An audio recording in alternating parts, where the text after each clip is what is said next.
Если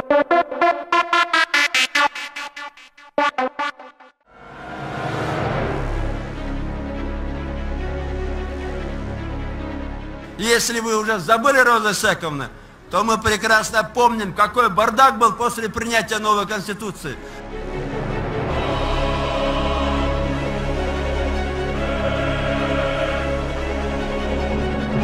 Кыргыз эли ошол текелерди ээрчий турган кой эмес да.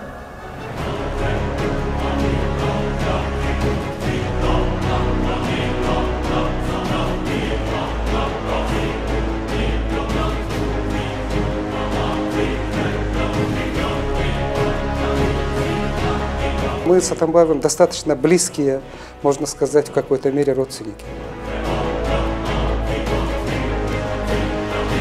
Но как только он стал президентом, я вижу, что наши идеологические ориентиры, они не совпадают. Президент Атамбаев Кыргызстандагы эң негизги узурпатор.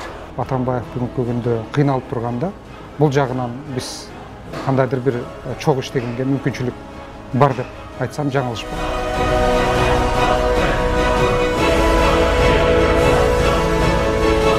Эмнеге ушундай кемчил тойсуң сен? Эмнеге мындай оорукчансың? Мен Атамбаевдин мүнөзүн жакшы билем. Эгерде ушул максат бир болгон болсо, эмне үчүн кызматташканга болот?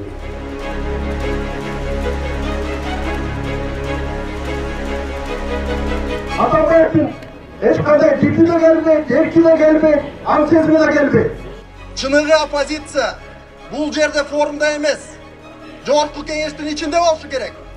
Чыныгы оппозиция азыр форумда чыгып жатат.